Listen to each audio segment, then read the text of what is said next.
Estás escuchando Librería Bizarra, podcast de libros y literatura en español.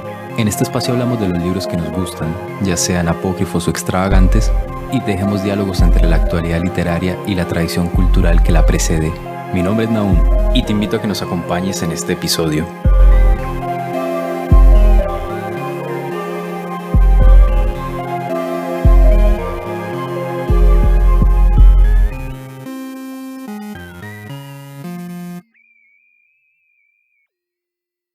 Le insisto, un gusto tenerlo acá en Librería Bizarra. Para mí es un gran honor siempre contar con usted. Claro, sí, gracias por todo, por tu presencia. Bueno, dije cosas un poco fuertes hoy. Me van a cerrar el canal, pero bueno. Siempre digo, Pablo, no digas esas cosas.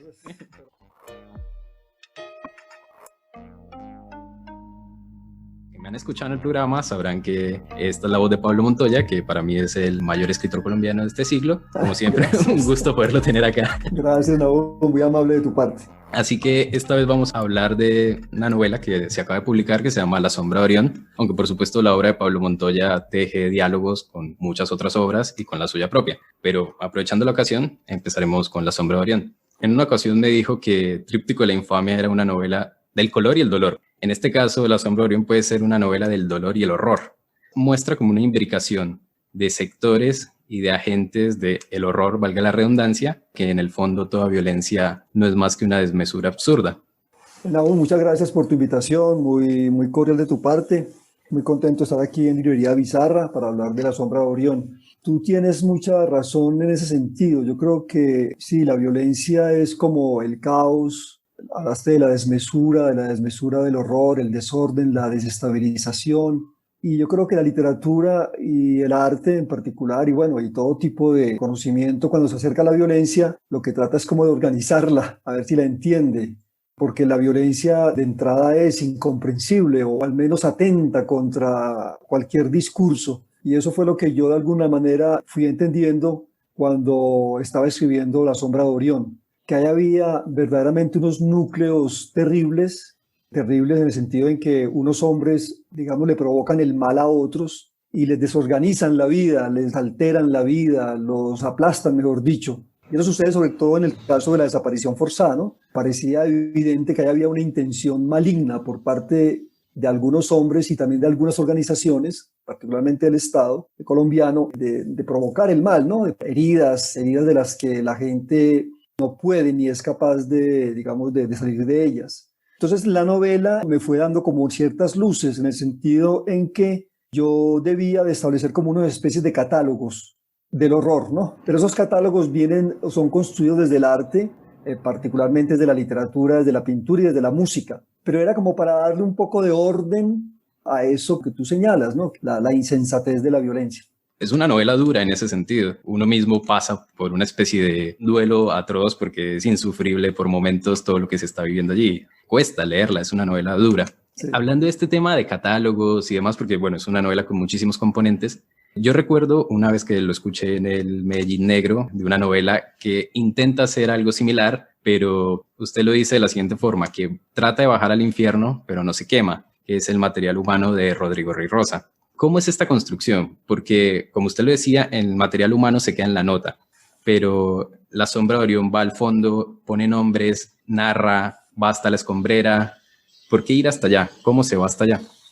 Nahum, cuando yo estaba también pensando en La Sombra de Orión, yo tenía, digamos, como referentes literarios cercanos en el ámbito de la literatura latinoamericana. Uno era el de Rey Rosa, con material humano, que me parece a mí una extraordinaria novela, sino que yo siento que la propuesta que hace Rey Rosa es una propuesta fragmentada, una propuesta que surge a partir del esbozo de la nota, como tú dijiste, en la medida en que como es una novela que se acerca a los archivos policíacos de Guatemala, archivos del horror, valga la pena decirlo, y yo creo que es un comportamiento de muchos escritores, ¿no? Ante esa dimensión espantosa, pues lo único que puede la literatura es anotar, es algunos esbozos. Recuerdo que hay un capítulo en el material humano en el que él pone una lista de personas que han sido pues vejadas por la violencia policial y él se remite solamente a poner el nombre de la persona y como que una fecha. Y a veces un motivo. Y un motivo y no más. O sea, digamos que la apuesta de él es como mostrar ese horror desde ese punto de vista del boceto, ¿no? Pero yo quedé con la sensación, por ejemplo, al leer el material humano, que no había un verdadero descenso, que lo que había allí era un escritor que tomaba ciertas prevenciones, ¿no? Claro, para cuidarse, supongo, o porque esa era su propuesta narrativa. Repito, es una propuesta que se la juega por el esbozo, por la nota, por el work in progress, ¿no? Es una novela escrita de ese modo. Y por supuesto que es plausible, pero cuando yo me preguntaba lo que yo debía hacer, decía, no, este no es mi camino. Y en cambio, el otro referente al que quiero referirme también es el de Roberto Bolaño, el del 2666, donde hay un catálogo de feminicidios verdaderamente, bueno, eso sí ya es el otro extremo, ¿no? Ese ya es el escritor que se dedica a entrar de una manera muy objetiva, muy fría, muy de médico forense, ¿no? En todas esas víctimas mujeres que son asesinadas en la ciudad Juárez, de la novela de Bolaño, que son como 100, ese sí es un capítulo muchísimo más largo, es en realidad una novela por sí misma, claro, o una especie de informe novelesco, qué sé yo. Sí, que además la novela es larguísima. Es larguísimo, son como 113 mujeres, ¿no? Y hay momentos en que uno se siente verdaderamente aterrorizado de lo que hace Bolaño, ¿no? E impresionado también en el buen sentido de la palabra. Creo que ese es uno de los grandes momentos de Bolaño, o uno de los que más me impactó a mí como lector de él. Entonces, pensé que yo debía guardar como una especie de mesura con respecto a Bolaño, pero debía de ser muchísimo más ambicioso con respecto a Rey Rosa. Ahí fue cuando yo decidí construir ese catálogo de desaparecidos de la novela que se llama La Escombrera. Pero mira, lo que hace Bolaño en su catálogo, una narración muy fría, muy objetiva, muy minuciosamente forense, como dije ahora, y a mí me interesaba introducir mucho en mi catálogo lo poético, lo periodístico, lo ensayístico. Son formas diferentes de abordar el horror, ¿no? Pero creo que lo que hizo Bolaño y lo que hizo Rey Rosa me ayudaron mucho como a clarificarme frente a cómo debía ser mi catálogo de desaparecidos en la sombra de Orión. Claro, y La Escombrera, como bien lo dice, es una forma muy poética a veces de contarlo. Incluso hay un fragmento donde dice algo muy puntual y es como, era increíble que La Escombrera, al tiempo que fuese una fosa común, monumental y abismal, era también un lugar donde florecían las plantas y donde podía existir la belleza en cierta medida. Pero en la forma en que se narra, a mí me recuerda a ciertos tonos que también acuden al tema del horror. La ceiba de la memoria, por ejemplo, me recuerda al inicio de La Escombrera. Rulfo, hay ciertas formas en que se ponen a hablar a los muertos, como que se crea realmente un peso literario más allá de lo que es el informe periodístico como tal o de lo que puede ser un informe duro y puro como el que se refiere a Bolaño. Pero quería volver sobre otro componente en general de la novela y es Pedro Cadavid. Pedro Cadavid aparece primero en Los Derrotados, luego lo volvemos a ver en la Escuela de Música y vuelve ahorita a La Sombra de Orión. En Los Derrotados incluso se ve también una faceta parecida en torno a la violencia, porque se toma como ejemplo las fotografías de Jesús Abad Colorado, que en este caso, bueno, también es como el gran referente de Orión, con la famosa fotografía del paramilitar allí encapuchado. ¿Cómo es este trabajo con Pedro Cadavid, esta especie de alter ego para poderlo condensar en esta novela? Porque yo lo siento aquí como una especie de Dante que ya no lo guía Virgilio, sino Beatriz directamente. Y ese me parece un componente fabuloso. Claro, sí, hay muchas referencias literarias en La Sombra de Orión y me alegra mucho que hayas mencionado algunas. Claro, está Rulfo es muy importante, Pedro Páramo, la antología de Spawn River. El Lee Masters, claro. Que son unos epitafios también, los muertos hablan a partir de esos epitafios, ¿no? Muy bello. Y a partir de esos pequeños poemas de Lee Master uno va como construyendo todo ese, o se va imaginando todo ese mundo norteamericano, pues, que él quiere representar allí en su antología. Bueno, están los viajes a los infiernos. Lo que pasa es que, mira, el viaje al infierno, o el viaje al mundo de los muertos, más bien, está presente desde los inicios de la literatura. Imagínate que hay un libro que creo que es con el que empieza la literatura en la Tierra, que es el Gilgamesh. En el Gilgamesh, que es la historia de una especie de viaje, Borges decía que ahí estaban todos los temas ya expresados de la literatura, o sea que Gilgamesh, digamos 2000 años antes de Cristo, o 3000, no recuerdo cuántos exactamente, pero sí es el primer texto que se logra pues escribir en escritura cuneiforme, y lo que logramos leer del Gilgamesh ha sido una reconstrucción a partir de piedritas, ¿no? Que han hecho los arqueólogos. Es un trabajo verdaderamente formidable, magnífico, y lo que podemos leer, entre otras cosas, es que hay un viaje al mundo de los muertos ahí en ese libro. Eso luego lo retoma la tradición griega. Y bueno, sabemos que en la Eneida hay un viaje al mundo de los muertos, que inclusive Ulises también viaja al mundo de los muertos. Claro. O sea, es una constante y eso lo va a retomar, por supuesto, Dante. Entonces, claro, sí, yo también estoy basado un poco o tuve mucho como referente literario a la hora de escribir algunos apartes de la Sombra de Orión, el referente de Dante, ¿no? Y creo que sí, creo que Alma es la que introduce a Pedro Cadavid en la comuna y es la que le va a permitir que él entre a esos núcleos terribles de la violencia, siempre de la mano de ella, y es también de la mano de ella que él se va a sanar, porque Pedro, recordemos que termina pues enfermo de todo este horror que él quiere investigar y quiere retratar, ¿no? Él lo hace creyendo que él va a hacer un trabajo valiente, que lo va a justificar, ¿no? Y finalmente termina enfermo, termina jodido. Entonces, mira, claro, yo había pensado, bueno, yo introduje Pedro Cadavid por primera vez en Los Derrotados, ¿no? Pero yo no pensaba que lo iba a retomar en la Escuela de Música y en La Sombra de Orión. Eso fue como presentándose en la medida en que yo iba asumiendo la escritura de estas novelas. Pedro Cadavid entonces es como una especie de alter ego mío. Bueno, es un personaje de ficción, pero tiene muchas cosas que son mías, sin duda alguna, muchas cosas autobiográficas que desfilan a lo largo de su vida. Y en esas tres novelas yo como que abordo diferentes periodos de la vida de Pedro Cadavid, ¿cierto? En Los Derrotados está como el periodo del bachillerato, particularmente, o de su primera juventud. Luego está en la Escuela de Música su aprendizaje, digamos, en Tunja. Y en esta, en La Sombra de Orión, ya es como un Pedro más maduro, que ya se sabe escritor, que regresa a Medellín después de mucho tiempo de estar fuera de ella y decide pues escribir esta novela sobre la violencia que se ha precipitado sobre esta ciudad. No sé si vuelva a seguir con este personaje. Creo que yo a Pedro Cadavid en La Sombra de Orión lo llevo al extremo de la violencia, lo someto a una carga muy fuerte. Sí, le ha tocado duro a Pedro. Sí, claro, lo meto como una especie de licuadora frente al asunto pues de la violencia, pero también lo rescato, ¿no? Y creo que ese rescate o esa sanación o esa cura, como se dice en la novela, es también como una forma de darle final a ese proyecto novelístico en el cual él es protagonista, porque bueno, también yo pienso en aún que la escritura de La Sombra de Orión me significó una inmersión muy fuerte como en esos asuntos. Yo sé que ya había hecho algunas cosas muy fuertes también en Los Derrotados, cuando hablaste de las fotografías de Grabado Colorado. Sí, que está Ituango y es Todas las masacres. Pues yo ahí estaba como muy, bueno, te hablo de mi posición como escritor, ¿no? Como narrador, no como Pedro Cadavid, sino yo como escritor pienso que en Los Derrotados e incluso en Tríptico de la Infamia, que también es una pesquisa muy fuerte sobre estas masacres cometidas contra los indígenas de América, yo pienso que yo ahí estaba un poco distante. Inclusive yo atravesaba toda esa violencia como por el matiz de la fotografía, del grabado. Yo era como un observador de esa violencia. Sí, me involucraba en ella, pero con La Sombra de Orión pasó algo muy distinto y es que yo hablé con esas personas. Claro. Yo hablé con esas gentes golpeadas por la violencia. Yo recorrí esos espacios físicamente. Es una violencia más cercana a la mía, porque además es una violencia que está muy articulada, me parece a mí, a lo que es Medellín ahora, ¿cierto? Porque Medellín se pacifica a través de una gran violencia y de un gran horror.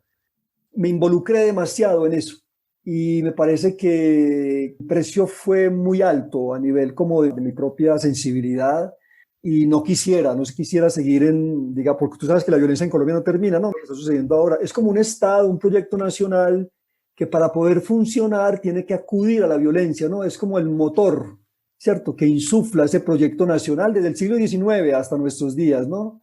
Entrar ahí, seguir ahí, me parece que es como desgastarme demasiado. Entonces creo que La Sombra de Orión cierra, me parece, ese ciclo de violencia en el que Pedro Cadavid, pues, es como el personaje pilar de las tres novelas, de la trilogía. Hay como un matiz en La Sombra de Orión por el tema de nombrar a ciertos personajes a partir de ciertos apelativos distintos a los de la realidad, pero que hay personajes que uno reconoce evidentemente. El mago, el presidente, el hippie sospechosamente limpio de Ferrer, ciertos personajes que uno sabe quiénes son y los intuye y sabe lo que han implicado para la sociedad y específicamente para Medellín. Es como que sí hay una carga mucho más notoria que el lector puede afrontar desde ese punto de vista. Tríptico pues tiene muchos años de diferencia y La Sombra de Orión, como bien lo dice, está viva y la estamos viviendo ahorita nuevamente.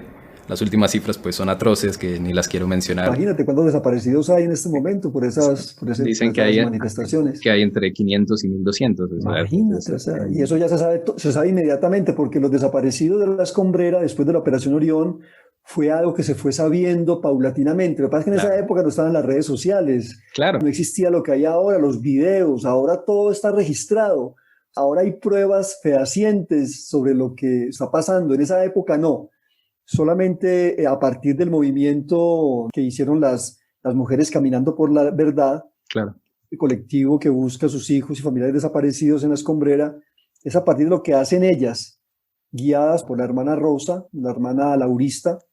Es a partir de lo que hacen ellas que la sociedad civil y los medios de comunicación comienzan a enterarse, ¿no? Y las asociaciones no gubernamentales que investigan sobre todo eso. Por eso es que quizás la novela tardó un poco tanto en escribirse, ¿no? Bueno, yo estaba escribiendo las otras novelas.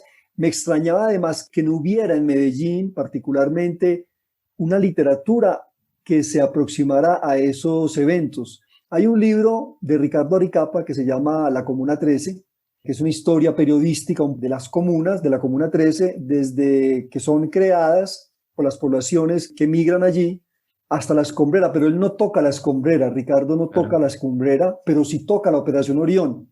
Fuera de ese libro, creo, y bueno, hay muchos trabajos académicos, por supuesto, ¿no? Muchos informes de ONGs sobre lo que pasó allí. Yo consulté toda esa bibliografía, pero me extraña que no hubiese y que no haya hasta el momento, salvo la novela mía, obras de literatura que estén allí completamente involucradas en ese asunto. Un poco porque el tema es escabroso, no faltaba más. Un poco porque los escritores les temen de alguna manera tomar una posición frente a eso.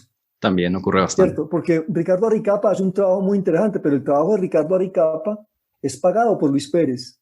Él le trabaja a Luis Pérez y le hace ese libro. Entonces uno dice, bueno, eso no implica que no sea un libro interesante, sino que hay un problema ahí, digamos, de fondo muy importante, porque es el escritor que está escribiendo una historia de la Comuna 13 y está valorando unas ciertas cuestiones desde un punto de vista que está de algún modo viciado porque recibió apoyo del alcalde que autorizó esa operación. Claro. Entonces sí, yo decidí cambiar los nombres justamente, Nahum. A ver, primero porque, bueno, por curarme, claro, por protegerme, porque tú sabes que toda esa gente le hace a uno demandas y son terribles, ¿no? También un poco como para ficcionalizar más todas esas historias que yo cuento allí, que muchas están pues fundadas en la realidad, sin duda alguna pues, pero hay otras que están muy atravesadas por lo probablemente ficcional. Bueno, yo recuerdo en la entrevista pasada que le preguntaba sobre qué estaba haciendo y justo me contaba que estaba leyendo informes de Amnistía Internacional, tesis de temas punitivos, todas estas cosas para involucrarse en la escritura y en la investigación. Claro. Pero además hablábamos de algo y es la forma en que se narra Medellín o la que ha tenido predominancia en la narración sobre Medellín. Y algo que me decía Juan Cárdenas en la entrevista es que en el fondo toda narración es un ejercicio de cómo se narra. Y eso es algo que se ve también en La Sombra de Orión. Está Pedro Cavit siempre discutiendo con Alma acerca de cómo va a escribir una novela, cómo va a ser el proyecto. Incluso ella misma en la ficción llega a sugerirle el nombre, que creo que es Bajo la Sombra de Orión, me parece que es en la novela, o Bajo Orión. Y en el fondo es eso, es como alejarse de cierta postura sicaresca, entre comillas, que ha tenido la novela en Medellín, o mucho realismo sucio, prosicario, por ejemplo, para tejer otra historia, para verlo de otra manera. Es como contarla a la Pablo Montoya. Exactamente, sí. Eso fue lo que me ayudó a entender un poco la lectura de todos esos textos que yo te dije la otra vez. Claro, hay un panorama literario muy interesante, hay una cartografía sobre la violencia en Medellín, hecha desde los cronistas, los novelistas, los cuentistas. Yo leí todo eso con mucho cuidado.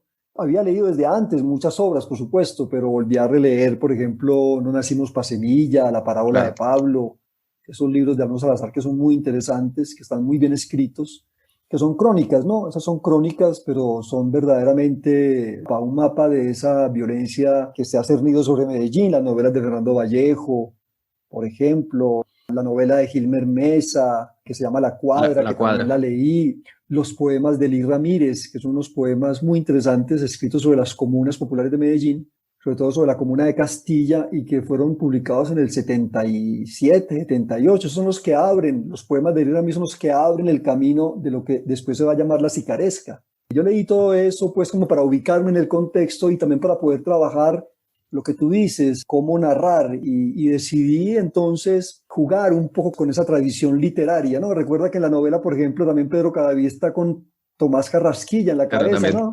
Pedro Cadavid no solamente ha leído a Carrasquilla y a esos otros escritores, sino que tiene en la cabeza a Sófocles, a Hölderlin, Claro. o sea, tiene todo un bagaje literario que me parece a mí que también le permite o me permitió a mí darle como una especie de espesor ficcional al libro.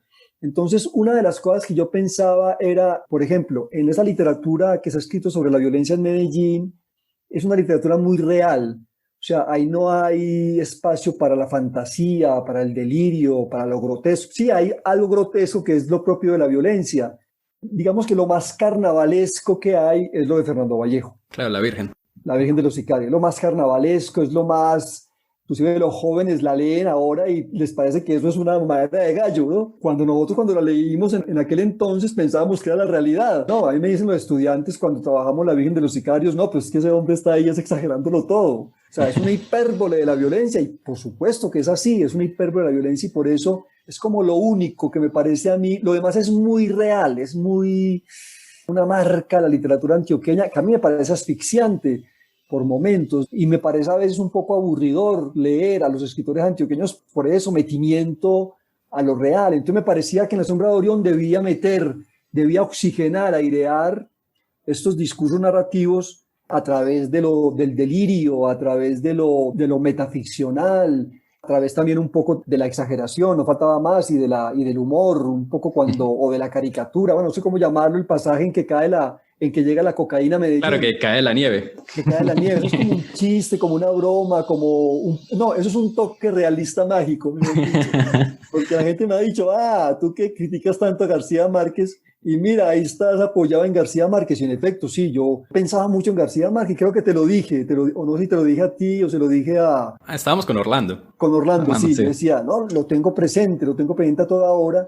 En algunos pasajes sí se siente como esa sombra garciamarquiana, sobre todo en el pasaje del mago, en el pasaje del mago sobre todo, en esa cosa un poco medio fabulosa, ¿no? Los animales del zoológico que llegan ahí, los de la selva. Es que hay una como irrupción, casi como la de los gitanos de Cien años de soledad, cuando aparece el mago con todo su despliegue, con lo que todos sabemos de quién en el fondo es el mago. Claro, claro, sí. Y García Márquez también está en este famosísimo texto de la violencia, de la novela de la violencia en Colombia. Claro, él también está ahí, ¿no? Es que él está toda hora, Nahum García Márquez, y yo me preguntaba mucho sobre eso, y creo que García Márquez puso en un nivel muy alto estéticamente la literatura de la violencia al realizar o al efectuar lo que él se plantea en esas notas, esas dos o tres notas sobre la novela de la violencia en Colombia, y es que no hay que llenar los libros de muertos, no hay que hacer catálogos de muertos, no hay que hacer catálogos de masacrados, porque él decía, ¿y los vivos qué? Si la literatura es para los vivos. Claro. Entonces se la jugó muy bien, ¿no? Se la jugó muy bien y hizo un trabajo formidable.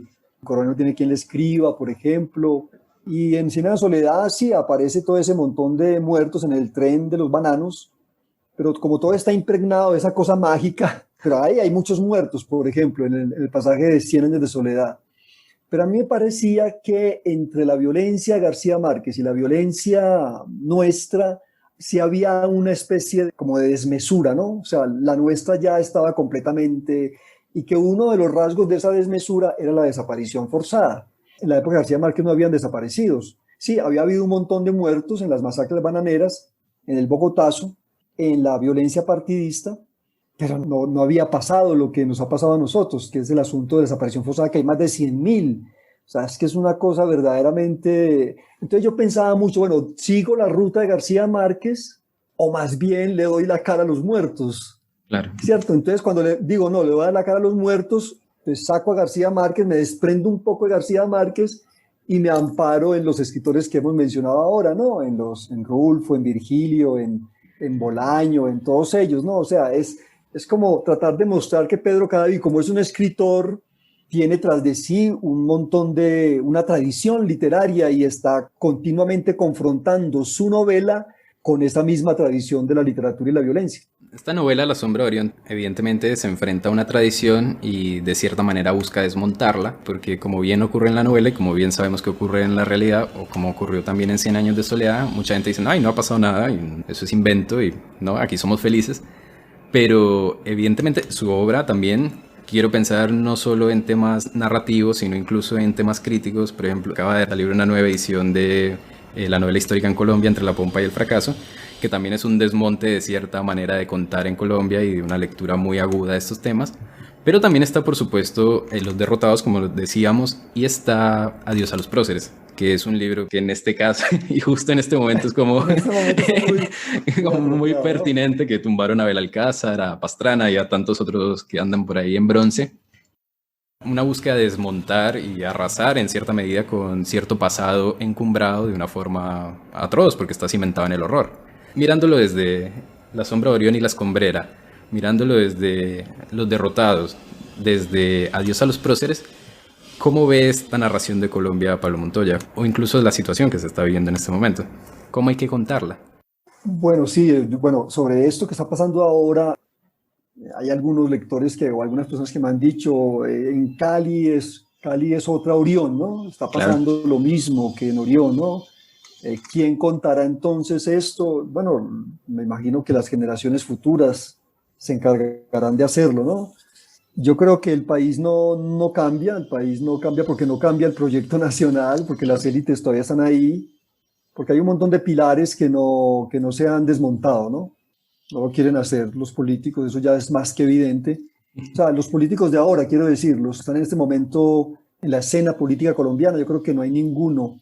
Hay unos más que otros, pero yo no veo ahí una persona que a través de ellas se pueda transformar este país como merece. Y hay algunos en el libro. Así, no, es decir, yo creo que en Antioquia no hay ninguno. O sea, en Antioquia no hay. O sea, yo pienso que los políticos antioqueños no son los que deben transformar este país. Con nombres propios, no creo que Fajardo sea la solución, no creo que Gutiérrez sea la solución, no creo que Pérez sea la solución, no creo que todo la cohorte de Uribe sea la solución. O sea, no, Antioquia, que es muy pujante, ha sido muy pujante en la cuestión empresarial y en la cuestión industrial, es un modelo de departamento y Medellín un modelo de ciudad que no es, porque la ciudad quiere crecer y lo que estamos buscando es que las ciudades decrezcan, que el movimiento se frene y el antioqueño está loquito, ¿cierto? Loquito con el avance, ¿no? Había una valla por aquí que decía, para atrás ni para coger impulso, o sea, arrasan con todo, o sea, quieren llevárselo todo por delante y no, así no es, yo pienso que es por otro lado. Acá también lo dice cuando dice que solo valen, un lugar donde solo valen las letras de cambio. Así, bueno, eso lo decía ya, imagínate, eso lo decía, ¿quién era el que decía eso? Bueno, no me acuerdo quién lo decía en el siglo XIX, es que es una cosa, es una herencia cultural muy tremenda y la educación no ha logrado, digamos, erradicar esa mentalidad bursátil de todos los antioqueños o de la mayoría de ellos, ¿no? Es una cosa verdaderamente catastrófica, me parece a mí. A ver, lo que yo he hecho en mis libros, Nahum, es tratar como de cuestionar esos pilares, ¿no? En Adiós a los próceres, les he dicho a algunos lectores, yo ya desmonté las estatuas, ¿no? Yo ya Claro. las tumbé casi todas, hasta la de Bolívar. Bolívar es tan respetable y tan, ¿cierto? Y es como el que se podría salvar de toda esa manada de personajes de aquel entonces. Creo que lo puso muy amigo de Sucre, me parece. Sí, sí, a él lo pongo. A mí me decía un señor en Cali que había sido militar, imagínate, me decía, pero usted, pero me lo decía en forma de chiste, ¿no? Él ya había entendido que el libro mío era humor. Decía, ¿usted cómo dice que Bolívar era cacorro? Claro, ese es el colmo, que haya tenido relaciones con Sucre. Yo dije, no, yo insinuo las relaciones, pero evidentemente usted sabe que en la vida castrense hay un índice de homosexualidad. La Grecia y la Roma antigua, la homosexualidad está ligada profundamente al batallón. Claro, usted pone, ya me acordé, pone remilgos, creo que es la palabra que utiliza. Remilgo, Sí, sí, sí. así es. Muy buena. Bueno, entonces sí, yo creo que en esos libros, en Los derrotados también, Los derrotados, hay un cuestionamiento a esa figura que es como el pilar de las ciencias colombianas, que es Caldas, ¿no?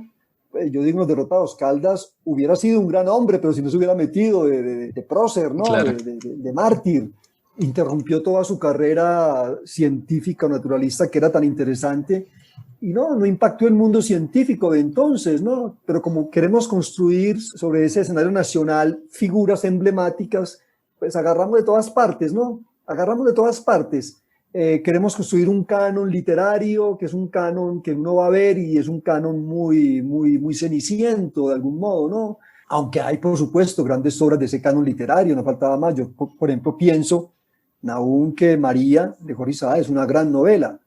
Es una novela que no habla del país o no habla directamente del país que le correspondió a Isaac. Es una idealización del latifundio, pero eso no significa que no haya sido o que no sea una excelentísima novela y que sea una novela digna de estar en el canon. Lo mismo pasa con La Vorágine, y con otras novelas más. Me parece que sí hay, por supuesto, momentos importantes que podrían, digamos, construir un mejor proyecto nacional, pero hay un montón de personajes y de obras y de autores y un montón de figuras patrióticas que a mí me parecen más que todo vergonzosas. Claro, a los próceres es un libro que le disgusta mucho a los nacionalistas.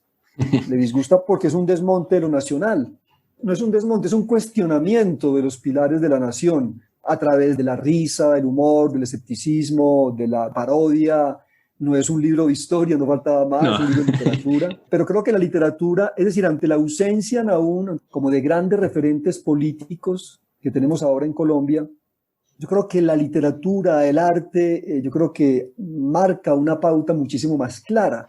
Y yo creo que esa es la labor de nosotros, como demostrar otros perfiles, no comer cuento, no entra en esta dinámica de los políticos que a mí me parece tenaz. Yo por lo lamento mucho que algunos escritores colombianos, contemporáneos míos, sean tan lameculos del poder. Yo iba a decir dóciles. No, ni siquiera son dóciles, son directamente, hacen prólogos de libros a candidatos políticos. Yo digo, ¿pero eso qué es? O sea, que bueno, García Márquez también fue así, ¿no? García Márquez... Bueno, Noticia de un secuestro es un...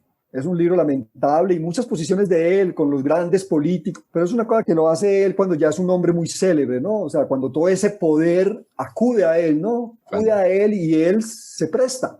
Ya era un gran escritor. Ya era un gran escritor, pero entonces se presta y aparece al lado de poderosos, que a mí me parece que eso malogra mucho la imagen pública de García Márquez, para mí, ¿no? Para mí. Yo pienso que García Márquez, si hubiera mantenido una posición más crítica y una posición más distante, yo creo que hubiera dado un gran ejemplo.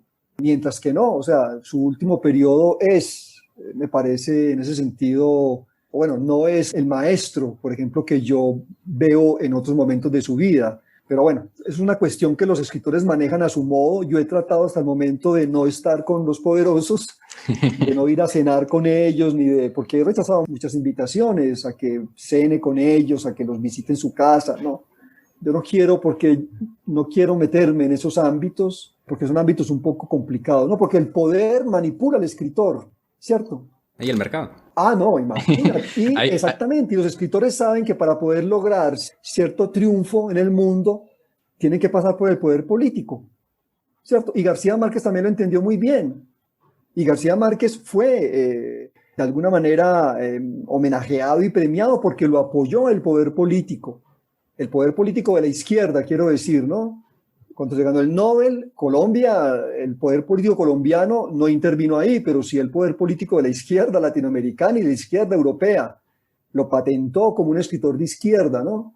Él sabía claramente que sin esos poderes, sin el poder editorial, sin el poder económico y sin el poder político, es muy difícil tener un acceso a esos grandes premios. Yo sé que los escritores jóvenes hacen eso un poco también, siguiendo el ejemplo de García Márquez. Hay un texto suyo que me parece fundamental, que quizás no se lea tanto porque, bueno, está un poco perdido por ahí en internet, quizás habría que recuperarlo en otro formato, que es la novela colombiana Canon, Marketing y Periodismo, que creo que está en Literariedad, me parece, en este portal, o ya me va a venir a la memoria, y también está en una revista que salió en Italia, recuerdo. Un texto fundacional, digamos, en lo que es una lectura de la literatura colombiana contemporánea, marcado por el mercado, valga la redundancia, que es como el que se está imponiendo y el que más se muestra en la vitrina, pero que en el fondo está lleno de cosas exiguas, con ciertas carencias, que a veces llega a ser un poco la misma novela escrita por distintos autores, que en el fondo eso se nota, y es también lo que acabamos de decir, hay una... yo dije docilidad. Hay una docilidad. Una palabra muy brusca ahora, pero bueno, ¿cómo llamarlo? Sí, muy dóciles con el poder. No, yo no la voy a borrar. Y también hay una cierta docilidad creativa y sobre todo en este tipo de temas. Me parece que es necesario que se rompa con eso y salgan libros así, porque ese descenso al infierno no lo hace todo el mundo y no sale, Claro, no claro. sale cada 8 días. Imagínate, Nahum, que cuando yo escribí ese texto de novela colombiana, Canon, ¿cómo es? Marketing y periodismo, me parece. Canon Marketing de Periodismo, yo lo presenté en un coloquio que hubo en Milán, perdón, en Bérgamo, en Italia, eso fue en el 2012, y yo estaba muy desilusionado, digamos, de estas grandes editoriales porque me habían rechazado sistemáticamente todos mis libros. Claro. Los Derrotados, yo decía, además son unos rechazos verdaderamente irrespetuosos. En algún momento yo decidí escribir ese libro y había decidido también publicar mis libros próximos en una editorial alternativa, que es Sílaba. Sílaba, claro. ¿Cierto? Y ahí publiqué Los Derrotados, ahí reedité Lejos de Roma, y en algún momento aparece entonces el vínculo mío con Random House, ¿cierto? Que es donde se publica Tríptico de la Infamia, Tríptico gana el Rómulo Gallegos y la editorial se preocupa y se interesa por mí. Claro.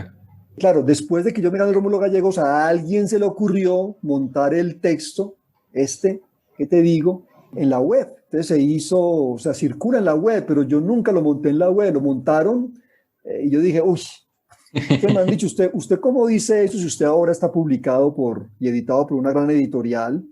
Entonces ahí es cuando viene pues como la cuestión. Evidentemente yo soy un escritor publicado en parte por una editorial comercial, pero también soy un escritor publicado en parte por editoriales alternativas.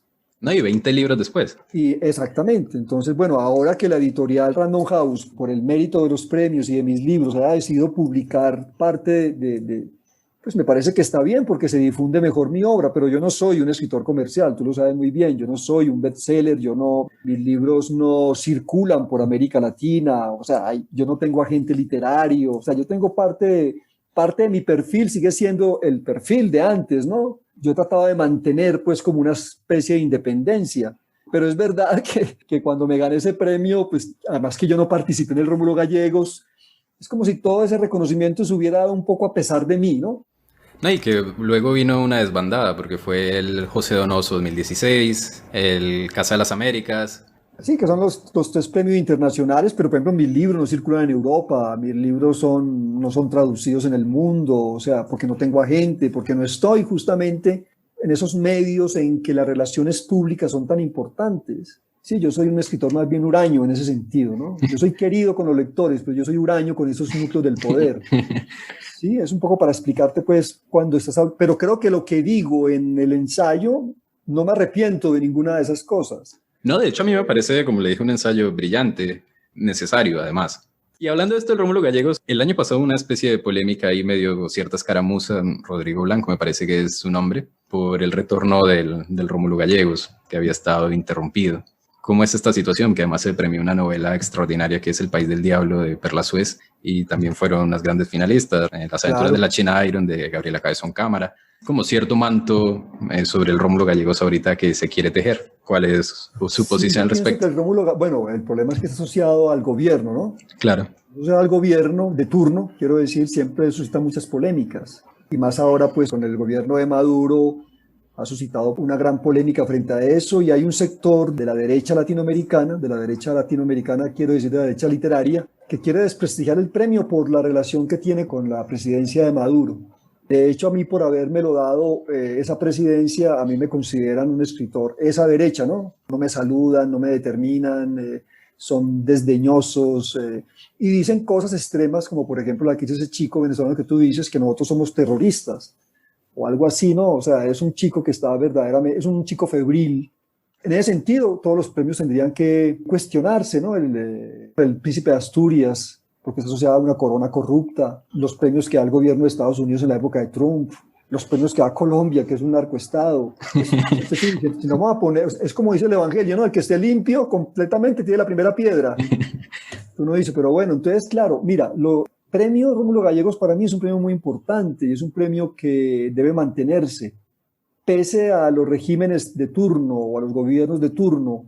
Ahora, cuando esos gobiernos quieren intervenir en los criterios del jurado es otra cosa, pero yo te juro, cuando yo fui jurado el año pasado, con 2 colegas más, no hubo ninguna, pero ninguna intervención por parte del gobierno de Maduro sobre nuestra elección, pero ninguno. O sea, nosotros recibimos todas las novelas, no hubo prejurado, le di la oportunidad a las 216 novelas que leí, a todas les di la oportunidad, y claro, había unas que abandonaba rápidamente, me parecían que eran muy flojas, otras que no lograban el tono, que otras sí lo lograban, y finalmente en la decisión que tuvimos para nombrar los 10 finalistas, y finalmente la ganadora, ahí hubo la mayor transparencia intelectual. Yo no conocía ni al jurado de Argentina ni a la jurado venezolana, nunca los había visto en mi vida.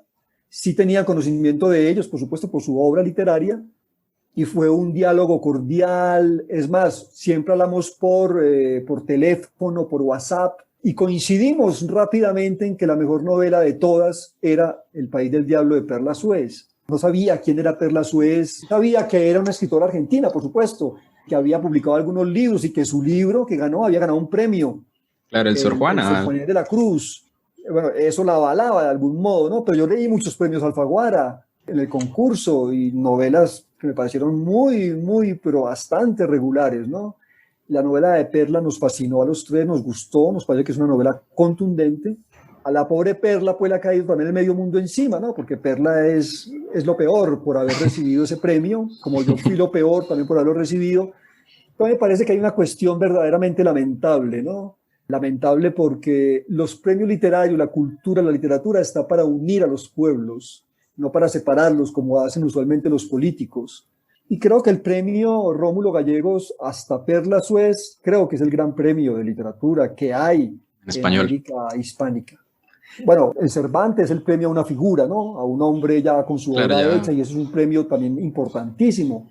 Pero el premio a una obra literaria, me parece que el Rómulo Gallegos sigue siendo el más emblemático, y lo que lo hace interesante es justamente son esas polémicas que rodean al premio, ¿no? Es un premio que está muy politizado, sin duda alguna, pero que eso no lo exime de ser y siga siendo el gran premio literario en nuestros días, muchísimo más, muchísimo mejor que el Alfaguara y que el Planeta, o sea, porque esos son premios que están sujetos a la cuestión comercial, ¿cierto? El premio Alfaguara y el premio Planeta son premios ya cocinados. Yo no sé la gente para qué envía los manuscritos allá, si eso ya está hecho de antemano, porque ahí están los agentes en juego, los editores en juego, y el dinero. Independiente de eso, tú tomas las novelas de los premios de Alfaguara y las novelas del Rómulo Gallegos. Bueno, el premio Vargas Llosa es un premio que apenas está empezando y todavía no se ha consolidado, claro. Porque son 3 autores premiados, y fue este chico que yo no lo he leído, no sé cómo es la novela, pero conociendo a Vargas Llosa y su círculo, ay, eso sí que es el gran poder, ¿no? Entonces, conociendo eso, yo no creo del todo en la transparencia de esos premios. Bueno, hay cierto poder comercial, cierto poder político que, digamos, dentro del ámbito de la lengua española, la lengua castellana, se dirime en España, entre Barcelona y Madrid, que son como los grandes irradiadores editoriales de nuestro mundo y nuestra lengua. Y precisamente me parece a mí que estas discusiones en torno a los premios sirven, o más bien propician un escenario para que se pierda cada vez más la autonomía literaria de este lado del charco, que a mi modo de ver está haciendo la mejor literatura en nuestra lengua, pero hace muchísimo tiempo y con sobrada evidencia. El premio internacional que había en Colombia desapareció hace 3 años, que fue el hispanoamericano de cuento Gabriel García Márquez, que daba también $100,000, y había ¿Desapareció, sí? Sí, no lo presentaron más. O sea, cuando terminó el periodo anterior, no se hizo más. O sea, la última... Yo pensé que fue por la pandemia, no. No, la última convocatoria fue el 2018, que ganó Kosarinsky, el argentino. Ah, sí, Eduardo. Entonces yo siento, no sé cuál sea su opinión, pero evidentemente a partir de esto se pierden escenarios para crear prestigio de nuestra literatura, porque si en España no se crea, salvo por ciertas cuestiones muy puntuales o ya muy exageradas de cierta evidencia de un autor enorme, pero con estos premios que desaparecen se pierde la capacidad de crear prestigio propio para la literatura latinoamericana, que es un poco lo que pasa cuando se cuestiona el Rómulo Gallegos, o cuando desaparece García Márquez, o también que hay muchos que están ahí a la deriva, que se dejan de financiar. Como una especie de neocolonialismo económico y cultural, todavía muy fuerte, ¿no? No se olvide que nosotros fuimos colonia durante muchos años, hemos sido colonias económicas desde siempre, y necesitamos como escritores y como artistas y como intelectuales el aval de ellos. Es decir, ese aval ¿para qué sirve? Para que tú seas reconocido allá, en Europa, y la puerta de entrada a Europa es España. Claro. Y al mundo de las otras lenguas es España. O sea, allá están las grandes agencias literarias, allá están las grandes sedes editoriales, que son las que definen todo, digámoslo así, de las grandes editoriales, digamos, en lengua española. Aquí en Colombia y en América Latina, bueno, el caso de México y Argentina es distinto al Colombia. México y Argentina han sido muchísimo más avanzadas y más independientes y han puesto el mundo editorial en unos niveles muy altos. Hablemos del Fondo de Cultura Económica, de MC, de Sudamericana, por ejemplo, claro. etcétera, etcétera, ¿no? Que son como los dos grandes núcleos editoriales de América Latina, México y Buenos Aires. Sí, son los núcleos. Colombia ahí está, pero Colombia no ha podido. Mira, estuvo Norma se quebró, supongo que se quebró, bueno, hubo una política distinta que decidió jugársela por los libros de educación y no por los literarios, teniendo a un escritor como García Márquez allí pues como máxima bandera. Y bueno, me parece a mí que ese neocolonialismo sigue vigente, es muy importante y los escritores se dan cuenta de eso. O sea, los escritores, yo por ejemplo sé eso, yo sé que yo debería de tener una buena relación con los españoles, por ejemplo, ¿no? Buscar un agente, tratar de hacer un viajecito, invitarlo a comer, a cenar, tomarme unos vinitos con ellos, ser dócil con ellos, como tú dices, amable, ¿cierto? Mostrarles mis libros. Y mira, te confieso, yo lo hice con uno, pues cuando me gané el Rómulo Gallego, yo recibí varias ofertas, entre ellas de pequeños editores, de pequeños agentes, pero yo no estaba muy interesado. En algún momento pensé, bueno, ¿por qué no pruebo? Entonces lancé la botella a dos agentes. Uno de ellos se llama Schavelson, lo digo con nombre propio, Guillermo Schavelson, que es un gran agente argentino que vive en Barcelona. La última vez que hablé con Guillermo me dijo, no, su literatura no me interesa. ¿Por qué? Porque no tiene el tinte comercial que yo necesito. Claro. Punto. La novela histórica no se vende, América Latina no está de moda. Bueno, ese tipo de cosas que ellos dicen. Y yo digo, bueno, pero sí, un mercachifle de la literatura, ¿no? Simplemente es eso. No funcionó con él, además porque, bueno, ya mis libros estaban, algunos de mis libros, la escuela de música, porque eso fue antes de la escuela de música, estaba Random House. Estaba con Random House y la gente no quiso meterse allí. Luego acudí a otra gente, esa sí fue directa, una gente alemana. Me recomendaron, no hablé con ella directamente, hablé con un español que era como el representante. Me dijo, mándeme un resumen de sus libros. Yo le mandé una hoja de vida, se la mandé y me dijo, no, usted no es el tipo de escritor que nos interesa. ¿Por qué no? Porque su literatura es excesivamente literaria. Flop. Como Condorito, ¿te acuerdas? Claro. No, dicen eso y yo me voy para atrás. Yo digo, bueno, no, aquí no hay nada que hacer. O sea, no hay nada que hacer con ellos. Pues, es decir, yo sí me acerqué a ese par de personajes o a ese par de agencias y no funcionó. Y yo sé que mi no circulación de mis libros en esos panoramas obedece un poco a eso, obedece al carácter de mi obra particularmente, y obedece también un poco a que yo no estoy buscando, yo no estoy tras los poderosos.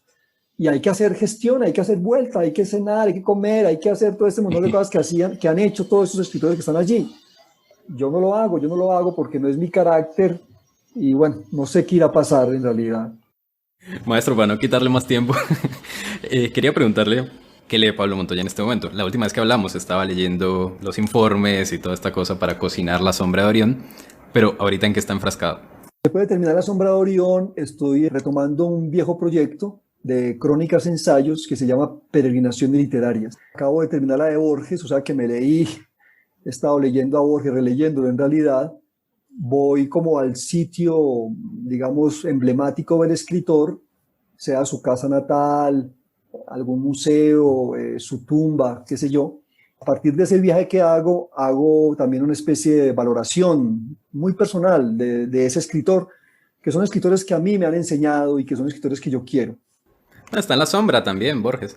Está Borges, sí, ya he escrito como 8, he escrito 8 peregrinaciones. La idea es publicar un conjunto de unas 12 el próximo año o el que sigue, no lo sé. Entonces estoy enfrascado en eso. Y ahora, como estuve en Cartagena hace poco, en Semana Santa, y fui a Aracataca, claro, y estuve hablando con Jaime Abello, y estuve pues vinculado con García Márquez, quiero hacer la peregrinación de García Márquez. Entonces estoy con la idea, yo he leído mucho a García Márquez, lo he releído mucho y he dado cursos sobre él en la maestría y en el doctorado de la Universidad de Antioquia, he escrito sobre García Márquez. Entonces quiero como releer algunos textos que yo no he releído. Por ejemplo, yo no he releído El amor en los tiempos del cólera. Claro. No he leído Noticias de un secuestro, ¿no? Yo lo leí hace muchos años, quiero leer esos libros. Yo lo demás sí lo he leído mucho y releído mucho. 100 años me lo he releído como 5 veces. El Coronel, ni se diga. Bueno, yo tengo unos libros entrañables de García Márquez, pero hay unos que no quiero mucho. Uno es El amor en los tiempos del cólera, pero le voy a dar una oportunidad. Me pareció muy telenovelesco aquella vez que lo leí. Y el de Noticias de un secuestro, que parece un libro y dice que van a hacer una película sobre el libro. Ah, no sabía. Van a hacer como una serie, me dijeron. Ah, no tenía ni idea. Noticias de un secuestro en Netflix. Sí, ese es un libro triste. Ese es el libro triste de García Márquez. Es el libro donde él mostró el cobre, como se dice. Tampoco me parece un gran libro el último, Memoria de mis putas tristes. Pero sí me parece extraordinario Vivir para contarla. Sí, ese es un gran libro. Ese es un libro magnífico. O sea, yo con García Márquez, por supuesto, que tengo una relación no de amor y odio, de amor y polémica. Claro. No, y ese es un libro crítica. Ese es un libro que nos quedamos esperando la otra parte. Sí, el de Vivir para contarla. Sí, no, apenas terminó cuando él se iba para Europa. No, todo lo que le quedó por contar, ¿no? Ah, claro. Ese libro estaba muy bueno. Entonces estoy en esas, Nahum. Vamos a ver qué pasa. Estoy leyendo a Borges, ya leí muchas cosas. Estoy leyendo a García Márquez ahora nuevamente. Vamos a ver a dónde me conduce estas peregrinaciones. También quiero trabajar a Rivera, José Cecilio Rivera. Claro. Y si esto se reactiva, tengo ahí un conjunto de escritores queridos, Margaret Yourcenar, Quiroga, Rulfo. Vamos a ver, ojalá que pueda viajar y pueda como meterle el diente verdadero a este libro de peregrinaciones literarias. Ojalá, maestro. Le insisto, un gusto tenerlo acá en Librería Bizarra. Por supuesto, como le he dicho, para mí es un gran honor siempre contar con usted y nada, espero volverlo a tener pronto cuando salga este libro. Claro, sí, gracias por todo, por tu presencia. Bueno, dije cosas un poco fuertes hoy. Me van a cerrar el canal, pero bueno. Siempre digo, Pablo, no diga esas cosas. Te invito a seguir a Librería Bizarra en Spotify, Apple Podcasts, Deezer, YouTube o cualquiera que sea tu plataforma preferida. Recuerda que también puedes seguirnos en Instagram y si te gustó este episodio, puedes recomendarlo y dejarnos tus comentarios. En el trabajo musical estuvo Joseph Paternina, en la portada y el trabajo artístico María José Porras y Nabeli Figueroa. Recuerda seguirles. Hasta la próxima.